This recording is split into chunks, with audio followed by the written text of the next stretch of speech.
Assalamualaikum warahmatullahi wabarakatuh. Bagaimana kabarnya guys?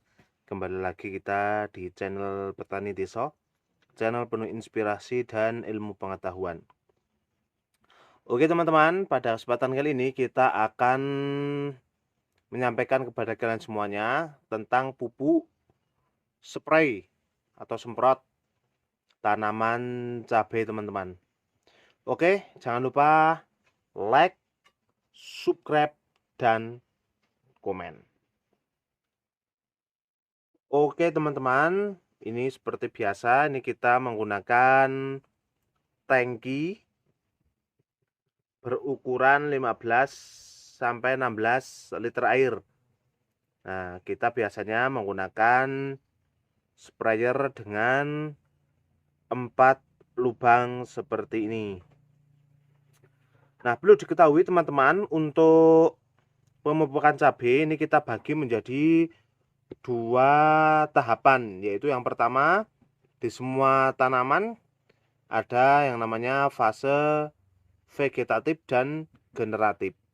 Nah, di masa vegetatif dan generatif ini, tanaman cabai berbeda pemupukannya di masa-masa tersebut. Ada 2 model. Oke, langsung saja yang pertama, di masa vegetatif. Nah, cabai itu di masa vegetatif itu membutuhkan 2 unsur yang sangat-sangat besar, yaitu yang pertama unsur nitrogen dan unsur fosfat. Karena unsur makro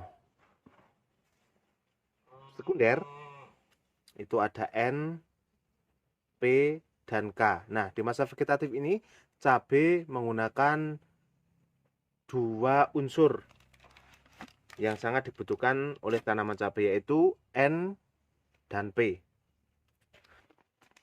Oke teman-teman, yang pertama di masa vegetatif kita menggunakan pupuk ultradap.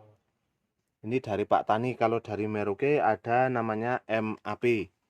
Nah, pupuk ini dengan kandungan N 12% dan P2O5 top fosfatnya 60%. Ini biasa digunakan 1 hari setelah tanam untuk mengurangi stres pada tanaman.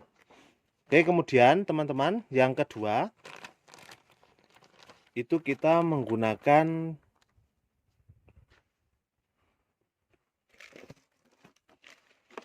pupuk kalnit. Nah, kalium nitrat dengan N15 dan unsur mikronya yaitu kalsium 26%. Nah, di masa vegetatif itu 4 minggu kita semprot seminggu 2 kali aja, atau dikira perlu 1 kali juga sudah cukup teman-teman. Nah, ini kita rolling aja setelah 4 harian ya kita nyemprotnya. Itu yang pertama 1 hari setelah tanam kita menggunakan ultradap, kemudian 4 hari lagi kita menggunakan kalnit, kemudian penyemprotan selanjutnya kita ultradap dan kalnit lagi. Itu di masa vegetatif atau sampai mecah pang. Nah, mecah pang ini kira-kira umur 4 minggu atau 1 bulan ya teman-teman. Nah, ini cukup 2 aja, insya Allah nanti daunnya akan hijau, kemudian tumbuhnya maksimal. Vigor tanaman akan juga tinggi. Nah, apabila tanaman kuning-kuning ya atau kurang mantap, nah kita bisa tambahkan Mag S. Nah, ini unsur mikro ini teman-teman. Ada magnesium 16% dan sulfur 13%. Oke, itu aja di masa vegetatif. Kemudian kita lanjut teman-teman di masa generatif. Nah, di masa generatif ini ya tanaman sudah mulai berbunga dan tanaman pun juga sudah tidak membutuhkan unsur seperti tidak terlalu membutuhkan unsur seperti di masa vegetatif. Nah, di masa generatif ini bunga sudah mulai muncul dan agar tidak rontok kita menggunakan produk MKP ini teman-teman. Nah, MKP P52, K2O 34%. Kenapa menggunakan MKP? Karena di masa generatif ini teman-teman, tanaman sudah tidak memerlukan unsur N yang sangat banyak. Nah, kita beralih unsur P tetap, unsur K kita mulai tambahkan di masa generatif ini. Ingat mulai dari mecah pang ya teman-teman. Ini, nah, tanaman biar bunganya lebat, kita menggunakan MKP. Kemudian agar tidak rontok juga. Nah, ada untuk pergantiannya teman-teman, kita menggunakan produk kalium nitrat. Nah, seperti ini. Ini mereknya DGW ya teman-teman. DGW, kemudian Pak Tani dan juga Merauke sama saja.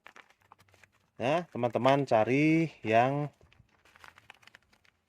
unsur N-nya tetap masih ada N tapi sedikit, itu 14%. Kemudian K2O 46%. Kenapa K-nya banyak? Karena buahnya biar besar, tebal, dan bobot buahnya juga tinggi. Nah, cukup dua ini kita lukir saja 4 harinan atau 5 harinan atau seminggu tergantung tanaman teman-teman. 4 hari menggunakan ini, kemudian penyemprotan berikutnya menggunakan KNU nitrat. Seperti ini ya teman-teman. Cari saja di pasaran. Kalau mereknya Pak Tani ada KNU putih. Nah, seperti itu. Nah, kita kebetulan menggunakan produk DGW. Ini Pak Tani teman-teman. Ini Merauke ya. Kalau Pak Tani juga MKP sama. Oke. Kemudian jangan lupa unsur mikronya. Nah, ini MAK-S di masa generatif dan vegetatif dan generatif tetap sama. Kita menggunakan MAK-S ini cukup ditambahkan di penyemprotan kedua. Jadi penyemprotan MKP atau DGW kita kasihkan di mana saja tempat. Yang penting setelah 2 penyemprotan boleh ditambahkan magnesium sulfat atau MAK-S ini. Ini sifatnya hanya tambahan ya teman-teman. Oke teman-teman, itu saja yang dapat kita sampaikan. Cukup menggunakan pupuk-pupuk itu untuk penyemprotan. Insya Allah nanti tanaman teman-teman akan tumbuh subur, bunganya banyak, tidak mudah rontok, dan buahnya besar-besar.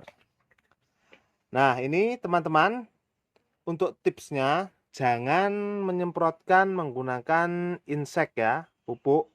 Kita sebisa mungkin pemupukan insektisida dan fungisida itu terpisah. Nah, pupuk tadi digunakan bersamaan ketika teman-teman menyemprot menggunakan fungisida. Oke teman-teman, jangan lupa perekatnya kita menggunakan sabun cuci piring aja yang irit tetapi efeknya terasa untuk bahan perata. Oke teman-teman, kiranya cukup. Demikian yang dapat kita sampaikan. Terima kasih, jangan lupa like, komen, dan subscribe. Semoga sukses selalu. Assalamualaikum warahmatullahi wabarakatuh.